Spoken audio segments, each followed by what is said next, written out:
My name is Shantanu Verma, and I'm a partner with the consumer goods and retail practice at Roland Berger. I am joined today by Nader Tavassoli, Professor of Marketing and Academic Director of the Leadership Institute at London Business School. I'm also joined by my co-host, Renita Bakshi, who will be conducting the interview with me. I guess right off the outset, Nader, what are brands and how are they differentiated? Technically speaking, brands are intangible assets, and they have two basic components, an identity and an image. The brand identity can be trademarked. It would include the brand name, the logo, and also other identifying brand assets. Think Tiffany's Robin's Egg Blue Box. Brands are distinctive when their identity is highly recognizable and recallable at moments that matter. Think about brand awareness that clearly drives consideration, and familiarity alone can affect choice. So think about Dior and Gucci. We can think of them as both being of high quality, but they're also very different. Dior is renowned for its classic femininity and Gucci for its fashion-forward androgyny. And as I said here, it's a matter of taste, which brand you might prefer. We've now talked a little bit about, brands and brand differentiation. This is the right and perfect transition into what are the returns for companies to invest in brand strength? What's well understood is that strong brands create top-line returns. Think volumes and margins. As I said before, a distinctive brand can drive choice, especially in low involvement or credence goods categories. Brands also create pricing power. There we're really talking about the brand image. Most consumers, for example, they couldn't tell apart a Bud Light and a Coors Light in a blind taste test. Yet they might still have fairly strong preferences for one over the other, and they wouldn't switch between them even when offered a discount. Pricing power also extends to your collaborations. A classic example some of you might recall is when Intel Inside was so powerful that to have an Intel Inside sticker on the computer, the manufacturers had to pay a premium. And of course, strong brands also provide strategic opportunity.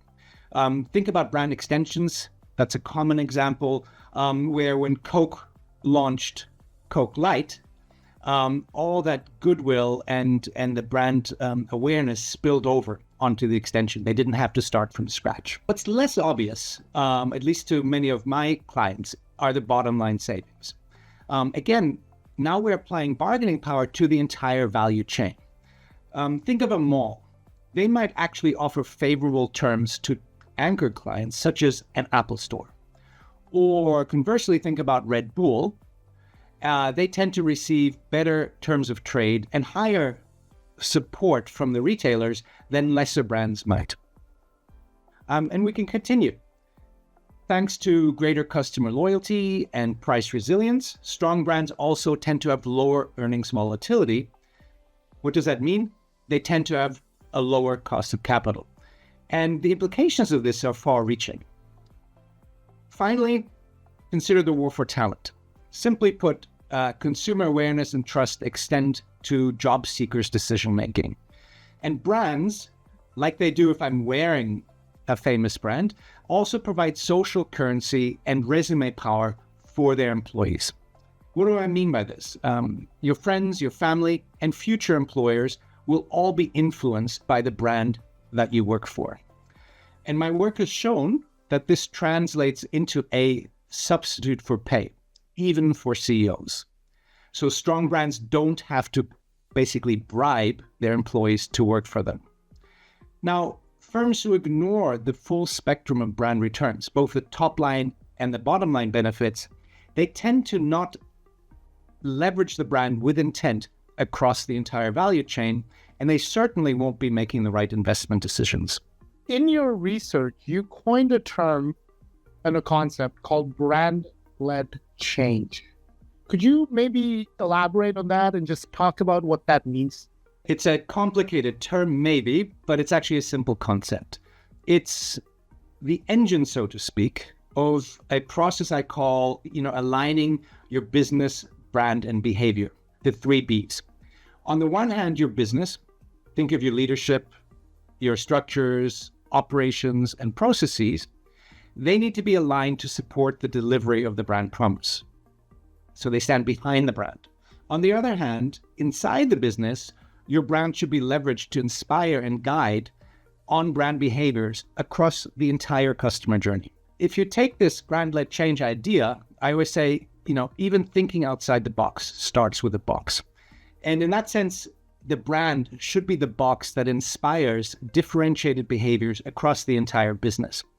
That would be brand-led change at its creative best. Given the current macro environment, how can effective branding help companies stay resilient during uncertain times? Times of uncertainty are actually those where brand investments pay higher dividends, both with customers and with employees. Strong brands tend to have an unfair advantage in times of uncertainty. On the one hand, there tends to be a flight to safety, right? Your expenditure is going to be more precious, and you tend to invest or purchase more trusted brands. And at the same time, if you're a trusted brand, you face lower pricing pressures, at least when the C-suite is paying attention to it. Which means in the times of crisis, a lot of companies will cut back on their marketing spending, which includes the branding spend. But actually, it's those times when whatever you spend is going to go further because you achieve a higher share of voice. And the second dynamic I mentioned was internally with your own employees. In times of uncertainty, it's not just the customer who's affected, but your own people are. They might be uncertain about the future. They might be anxious. And what that leads to, they tend to be more motivated by their own needs than that of the customer. But the brand really puts the customer into focus. And people are motivated by helping others. The brand purpose for a brand like Patagonia is the planet. For Dove, it might be women's self-esteem. And for the insurance broker Aon, it's enabling their clients to progress by de-risking their business, which is especially important in times of crisis. So in that sense, an authentic brand promise, by bringing the customer into the view, helps motivate your people, especially during difficult times. And as you think about this, what are some of the biggest challenges companies face when they're trying to evolve their brands from a starting point to a different point? The need to evolve a brand is often not obvious, especially when things are going quite well. And there tend to be two common dynamics that should give brands pause. In the first case, the dynamics of conducting a business might actually sort of push the brand in the wrong direction. Think about your best customers, your most loyal customers. Naturally, you're going to be aware of their needs, their desires, their complaints. This can become a problem because you're going to literally start aging with today's best customers. And you're going to leave behind tomorrow's best customers who might not identify with you as much. The second dynamic is actually kind of the opposite, where the brands become stuck in time. So there's many, many big trends. I'm not talking about sort of the trend of the moment. I'm talking about big societal changes.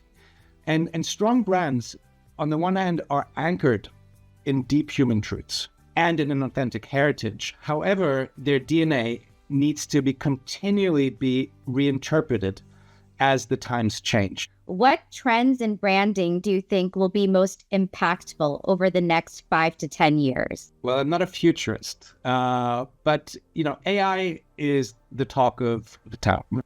There's trends like AI. Before AI, there were disruptors like data analytics, digitalization, omni-channel marketing, you name it. What all those disruptions did for the job of a marketer who tends to be responsible for the brand, it continually expanded their scope of responsibility. Today's effective CEO, they need to not just be fluent in finance or coordinate their actions with the sales department, but they also need to be able to talk to the CTO and to collaborate with them effectively. Or, distribution, for example, when it comes to, or the supply chain when it comes to sustainability. And this is a positive trend. I think the most impactful change will actually be if you take that one step further. When you think of branding to evolve, spanning the entire organization and not reside only in the communications silo. This will require that brand responsibility is cross-functional. You need a cross-functional steering group. You need a cross-functional scorecard. You need cross-functional planning and orchestration. The greatest branding impact may well come from a structural change rather than from AI, big data, blockchain, or whatever technology comes next.